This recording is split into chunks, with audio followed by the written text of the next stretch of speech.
Today I'm making something delicious for the holidays, a chocolate peppermint martini.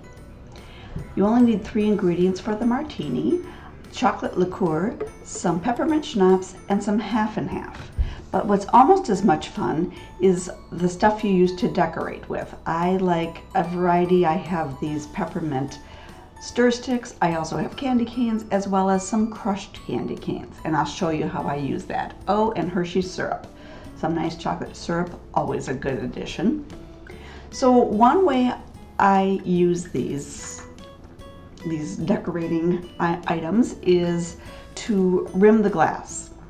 And to do that, I use the chocolate syrup rather, to moisten the glass, just like you would like for a margarita with simple syrup or agave syrup and salt. Instead, I'm using the chocolate syrup and crushed candy canes.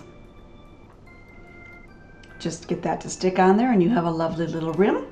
Isn't that fun? And another thing you can do is use the syrup and drizzle it on the inside of your martini glass. This works a little better with this shape of a martini glass. And I am making kind of larger spots where the syrup will specifically drip down inside the glass. I want those drip marks, and what I'm going to do is stick this in the freezer for at least 5 minutes to set. I had one more of these martini glasses out, so I thought, okay, well, I'll just rim this one with the crushed peppermint because that's so fun. And then my glasses are ready to go. Now we're going to measure out our ingredients. And I started with the chocolate liqueur, and this is where the problem started. This was the last of my Godiva chocolate liqueur. This, of course, required a trip to the liquor store, and lo and behold, they don't make Godiva anymore. So I went with dark chocolate, and it is a lot darker, as you can see, but it still works. It's still very chocolatey and very good. And by the way, I really like these shot glass style measuring cups rather than a conventional jigger. It's a really easy way to measure things out, and I can use the same shot glass for all my ingredients. So that was the chocolate liqueur. Now I need 1 ounce of the peppermint schnapps and 2 ounces of half and half.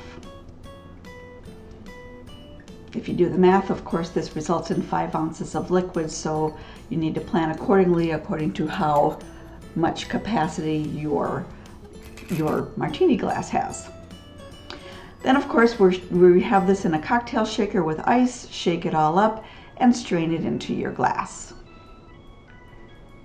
This glass actually could have probably stood maybe another ounce, but that would have probably required a half an ounce of a couple of ingredients, and I didn't feel like doing that math today.